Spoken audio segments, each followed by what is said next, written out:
Hello everyone, this is the Head 720p action camera. I picked it up for 15 bucks just to see how bad can it be.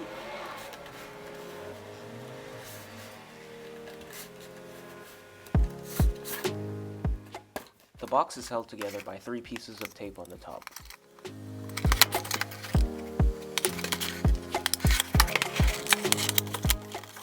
Inside the box you will find the camera itself and this orange box of accessories. Here's everything included in the box. This camera has an all-plastic build. The power button is located on the front. The top of the camera has the notification LED and the OK button. The side has the up and down buttons and the speaker. And the screen is made of plastic and will get scratched. The side has the micro USB charging port and the micro SD card slot. It can handle SD cards up to 32 gigabytes and is spring-loaded.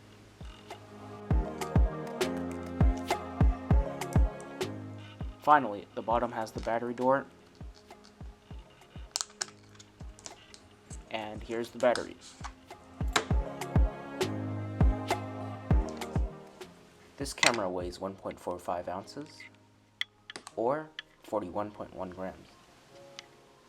This camera is 2 1/4 inches wide, around an inch long, and 1.6 inches tall. Here are the dimensions in metric, and I believe it has the same dimensions as a GoPro Hero 4 Silver. To turn on the camera, press and hold the power button. You'll hear a sound, and the notification light will turn on. The camera auto boots into video mode. In order to change mode, you click the power button. It has photo, your gallery, whoa, what's going on there? And the camera settings. To take a video, press OK while in video mode. Same is true for photos.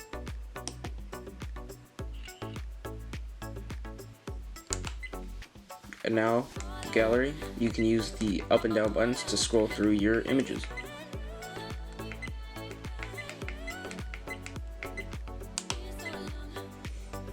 And setup, well, here's every single setting that is available.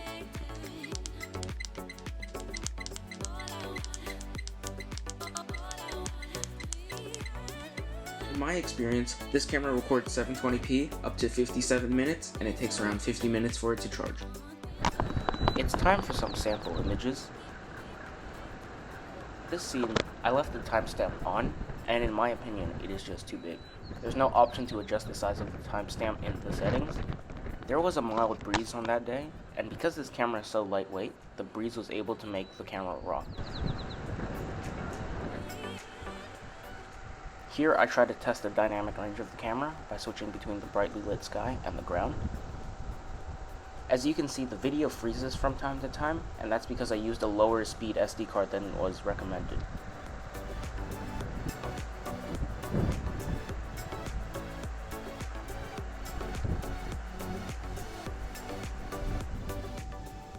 This camera has very poor dynamic range.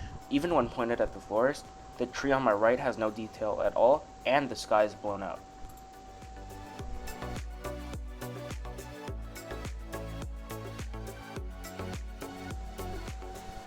As I introduced earlier, when I first started testing this camera, I used a slower SD card, and as you can see in this clip where I encounter a raccoon, it has completely missed out on basically all of the raccoon.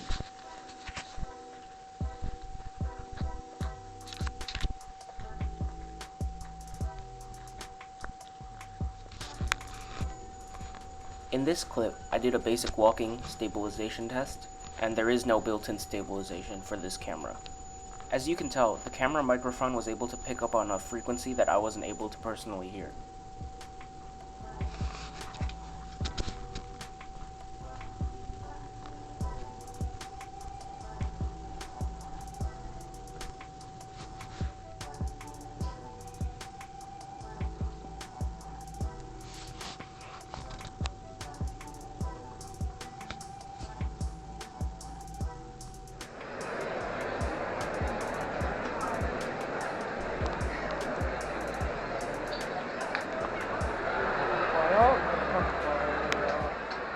couldn't already tell, this camera has extremely low resolution.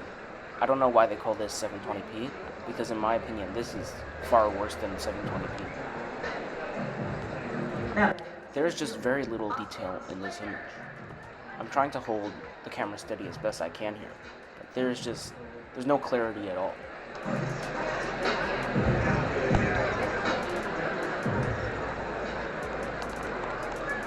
It's time for a low light test. The only thing interesting I have is this old Grewmobile, and there are 3 lights in the studio. I'll turn each of them off and compare between my main camera and the head 720p.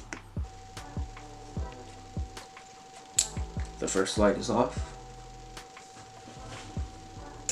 The second light is off. And I'll turn the third light away.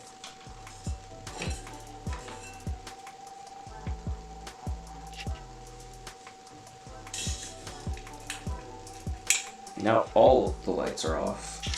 Alright, I've turned off all the other lights, but now I've turned on a different light, and it's just a test to see how much of the text is visible through the camera. Unfortunately, this camera is so low resolution that most of the text isn't even visible.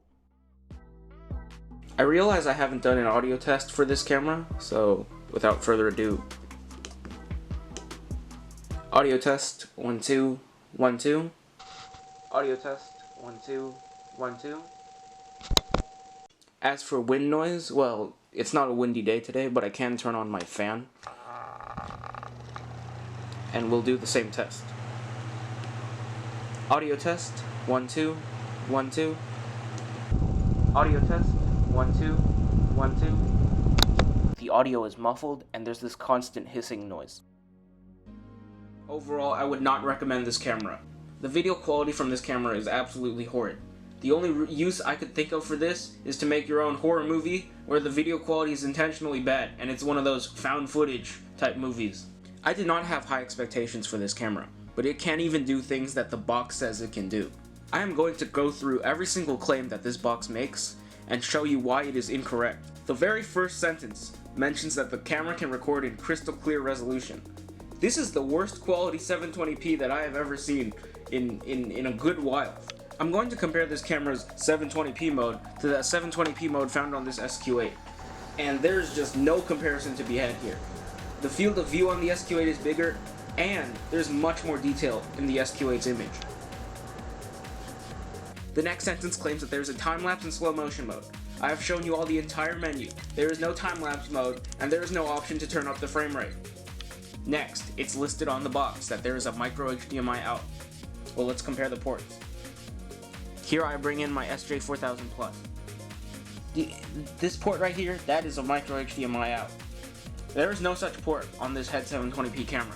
I have no idea why they even listed that as a feature. It doesn't exist. Sorry for going on a rant, but it makes me mad when products are sold as something that they are not.